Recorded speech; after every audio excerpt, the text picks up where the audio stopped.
믿되신 주님 앞에 라는 제목으로 하나님 말씀 전하도록 하겠습니다.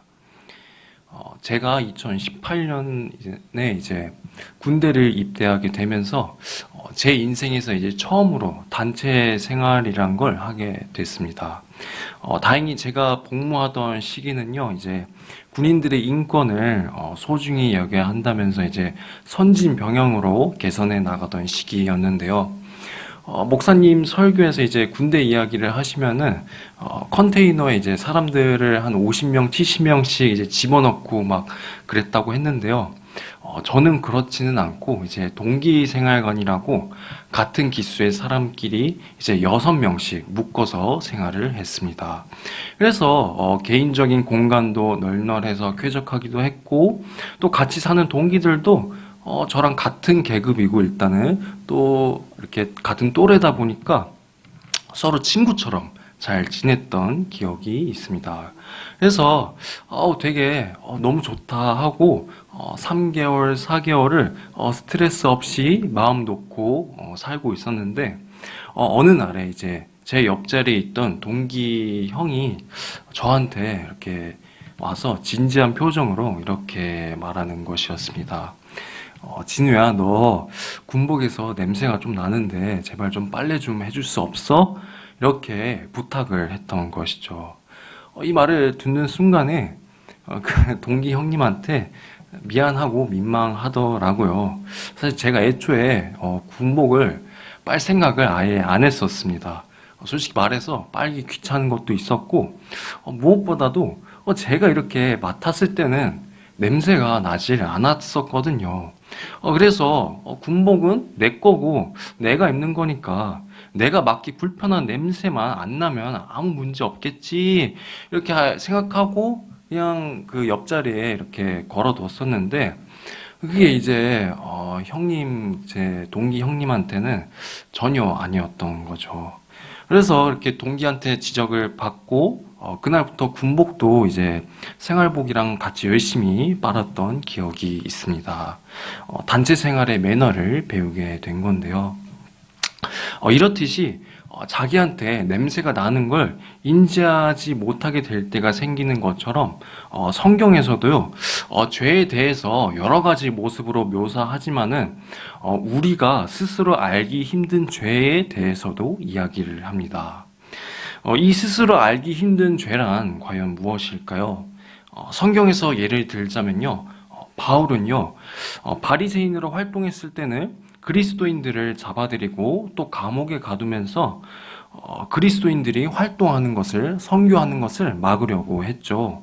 그런데 그때만 해도 바울은요, 그렇게 하는 게, 그리스도인들을 박해하는 게 하나님께 대한 열심이라고 생각했었습니다. 그러나 예수님께서는 그런 바울에게 사울아, 너가 어찌하여 나를 박해하느냐라고 말씀하시는 거죠. 그리고 바리새인들, 여러분 당시 유대 사회의 엘리트 집단이었습니다. 그래서 율법을 아주 잘 지키면서 나는 하나님 앞에 합당한 사람이다라는 확신을 가진 사람들이었는데요. 그런데 예수님께서 그 바리새인들을 향해 뭐라고 말씀하시죠? 외식하는 자들아, 위선하는 자들아 하고 그들이 합당하다고 정의롭다고 여기는 행동에 죄가 있다고 정의를 내리시는 것입니다. 그래서 시편 19편 12절을 보시면요, 다윗도 이런 기도를 드리는데요. 제가 한번 읽어보겠습니다. 자기 허물을 능히 깨달을 자 누구리요? 나를 숨은 허물에서 벗어나게 하소서. 나도 모르는 사이에 내가 죄를 짓고 있다고 고백하면서 나의 숨겨진 허물에서 벗어날 수 있게 해달라고 주님께 간구하는 것이죠. 이런 것처럼 오늘 우리도요, 그리스도로 인해 구원을 받았고 또 그 사실을 믿으며 세상을 살아가지만은 아직 우리 안에 남아있는 죄성이 끊임없이 저항하고 발악하면서 하나님과 우리 사이를 떨어뜨리려 하고 넘어지게 만들려고 하는 것입니다. 그래서 여러분과 저 모두 죄에 속한 사람은 아니지만 자신도 모르는 사이에 죄를 저지를 수 있는 가능성에 놓여져 있다는 것이죠. 그래서 오늘 말씀에서는요, 바로 이렇게 알아차리기 힘든 이런 죄의 방해와 공격 속에서 우리가 어떻게 살아가야 할지 알려주고 있는데요. 본문 요한 1서를 살펴보시면요. 저자인 사도 요한은 편지를 쓰고 있는 당시 교회 안에 스며들고 있던 영지주의의 주장에 대해서 반박을 하고 있습니다. 이 영지주의에 대해 간략히 설명드리자면요. 극단적으로 영과 육에 대해 딱 나누게 되면서 육체는 더럽지만 영은 깨끗하다는 것이고, 그래서 신비를 깨달아서 영적인 삶을 살고 있는 사람들은 죄가 없는 것이므로 하나님 앞에 죄가 없다고 말할 수 있다는 그런 주장이었습니다. 그래서 이런 영지주의의 주장은요, 그 당시 그리스도인들로 하여금 더 이상 회개할 필요가 없다고 하면서 하나님 앞에 자신의 죄를 인정하지 않도록 만들던 것이었죠. 그래서 요한이 본문 단락 5절에서 가장 먼저 꺼낸 말이 무엇이죠? 하나님은 빛이시니 그에게는 어둠이 조금도 없으시다라고 말하는 것입니다. 우리 저기 옆에 이제 도서관 어린이 예배실에 청소기가 하나 있지 않습니까? 제가 알기론 그 청소기가 이제 레이저가 나오더라고요. 그래서 바닥이 겉으로 보면 되게 깔끔해 보이잖아요. 근데 그 청소기로 이제 레이저를 쏴주면요, 전원을 켜서 레이저를 쏴주면요, 그동안 쌓여 있었던 조그만 미세먼지나 아니면은 아이들이 먹었던 과자 부스러기들, 뭐 종이 쪼가리 이런 게 쫙 다 보이게 되는 것이죠. 그런 것처럼 우리가 완전한 빛 대신 주님 앞에 설 때 그 빛주임 앞에 우리가 가진 죄와 허물이 모두 다 드러날 수밖에 없다고 요한은 설명하는 것입니다. 여러분, 오늘 우리는 완전하고 의로우시고 빛 대신 주님께서 함께 하시는 줄 믿고 있죠. 그렇다면 우리가 과연 스스로를 깨끗하다, 죄 없다 고백할 수 있을까요?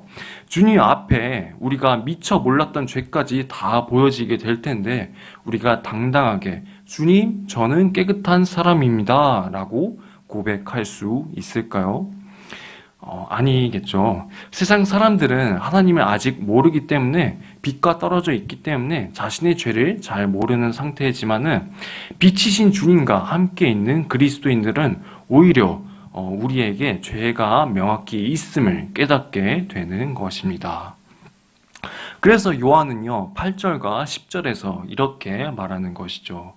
우리 8절 말씀하고 10절 말씀인데요. 다 같이 한번 읽어보겠습니다.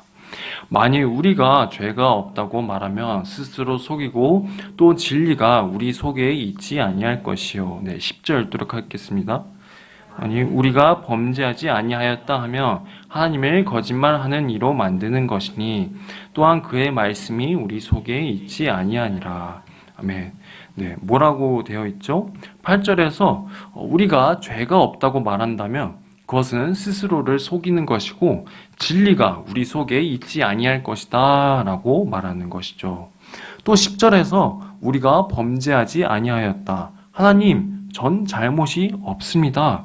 전 결코 주님께 범죄하지 않았습니다 라고 말하는 것도 하나님을 거짓말하는 분으로 만드는 것이라고 요한은 경고하는 것이죠.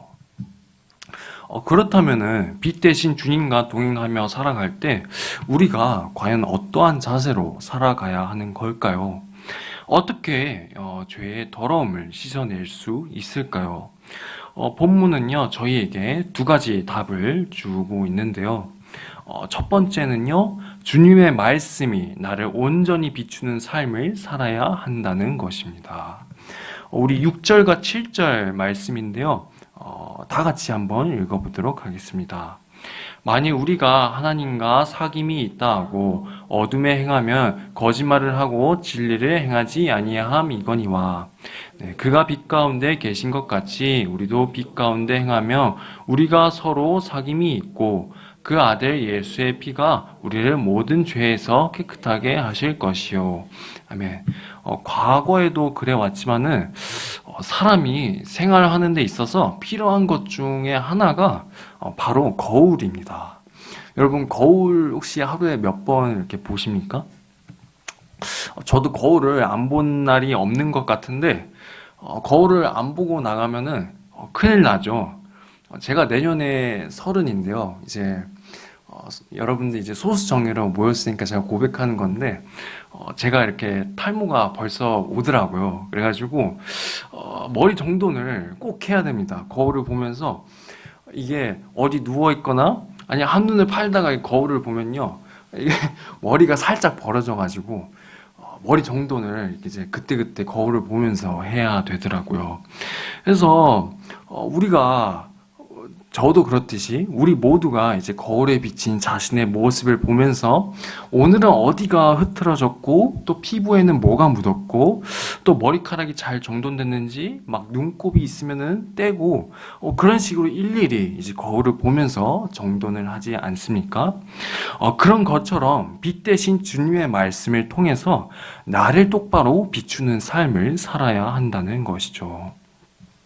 우리가 드리는 예배 가운데서 또 삶 가운데서 주님의 말씀을 계속해서 마주하고 가까이 함으로써 나의 삶이 주님의 말씀과 얼마나 맞닿아 있는가 확인하고 주님께 더 가까이 나아갈 수 있기를 간구해야 한다는 것입니다. 주님 말씀을 통해서 그 말씀 앞에 내가 얼마나 부족하고 죄인인지 깨닫게 됩니다. 오직 주님의 은혜로 나를 씻겨 주시옵소서. 이렇게 간구하며 기도할 때 7절에서 뭐라고 나와 있죠? 예수 그리스도께서 흘리신 피가 우리를 씻겨 정결하게 만들어 주신다는 것이죠. 여러분, 오늘 주님은 빛이신 줄 믿습니다. 그래서 우리가 빛 대신 주님의 말씀에 자신을 비추면서 그 비춰진 우리 죄를 주님께 고백하며 죄 씻음을 받는 여러분들 되시길 소망드립니다. 네, 두 번째로 우리가 주님과 함께 동행하며 살아갈 때의 자세는요, 우리의 죄를 솔직하게 고백하는 삶을 살아야 한다는 것입니다. 우리 9절 말씀인데요, 같이 한번 읽어보도록 하겠습니다. 만일 우리가 우리 죄를 자백하면 그는 미쁘시고 의로우사 우리 죄를 사하시며 우리를 모든 불의에서 깨끗하게 하실 것이요. 아멘. 여러분, 나의 잘남을 고백하는 것은요, 너무나 쉽습니다. 내가 이걸 잘한다, 나에게 이런 능력이 있다 말하면요, 뽐내는 내 기분도 좋고요, 사람들이 나를 좋게 봐주는 것 같아서 조금이라도 내가 잘난 게 생기고 또 좋은 일이 생기면요, 그거를 여기저기 이제 말하고 다니게 되죠. 근데 반대로 내가 이게 못나다, 이런 죄가 있다 말하는 것은요, 너무나도 어렵습니다. 일단 말을 꺼내기도 부끄럽지만요, 어렵게 말을 한다 해도 사람들의 반응은 그걸로 뒷이야기가 나올 수도 있고 오히려 그걸로 약점을 잡으려는 사람도 생기게 되죠. 그래서 이러한 세상이기에 우리는 우리가 가진 부족함과 죄를 꽁꽁 숨기게 되는 버릇이 들 수도 있다는 것입니다. 심지어는 하나님께도 내가 얼마나 추악한 인간인지 고백하기가 힘든 경우가 있죠. 우리가 마음속으로 얼마나 많은 죄를 저지를 때가 있습니까? 마음속으로 매번 누군가를 미워하고 또 시기하고 또 음란한 생각을 품거나 세상의 돈과 명예 같은 물질적인 것을 추구하며 살아가고 있지만은 그것을 다 자백하는 게 하나님 앞에 부끄러울 때가 있다는 것입니다. 그래서 기도를 할 때도요, 내가 주님께 주님 이걸 주십시오, 저걸 주십시오 구하는 기도는 잘 나오는데 정작 하나님께 내가 구체적으로 오늘 뭘 잘못했는지 또 무슨 죄를 저질렀는지 그러한 기도는 잘 드리지 못할 때가 있는 것이죠. 하나님 앞에 나 스스로가 솔직하지 못한 것입니다. 하지만 여러분, 우리가 기억해야 할 것은요, 우리는요, 그리스도인으로서 어떤 취조실이나 재판장에서 감옥으로 가기 위해 우리 죄를 자백하는 것이 아닙니다. 우리는요, 주님 주시는 참된 평화를 누리고 또 치유받기 위해서 우리의 죄를 고백하는 것이죠. 만약 여러분이 아파서 병원에 갔다고 생각해 보시길 바라겠습니다.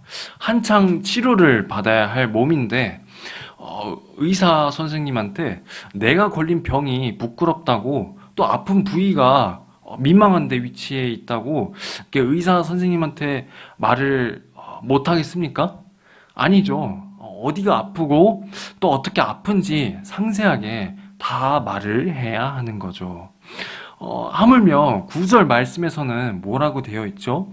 미쁘시고 의로우신 주님께서 우리의 죄를 고백할 때 우리를 모든 불의에서 깨끗하게 하실 거라는 거죠.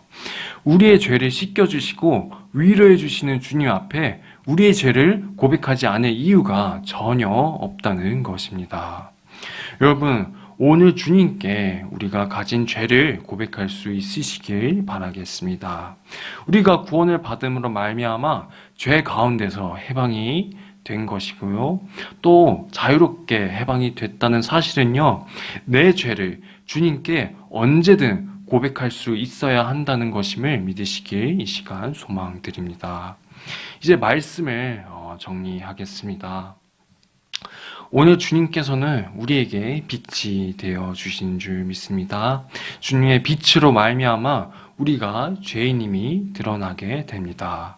하지만 내가 죄인임을 깨닫게 된다는 것은요, 오히려 주님이 주시는 은혜의 결과인 것입니다. 그래서 내가 죄인임을 깨달을 수 있기에 우리 죄를 주님께 고백할 수 있는 것이고요.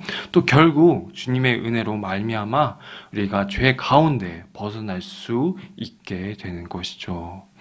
그러므로 성도 여러분, 언제나 말씀을 가까이 함으로써 내가 가진 죄를 발견하시고 마주하시길 바라겠습니다.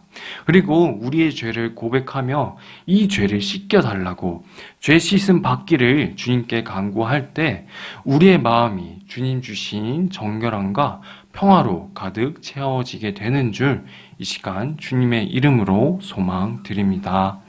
네, 우리 같이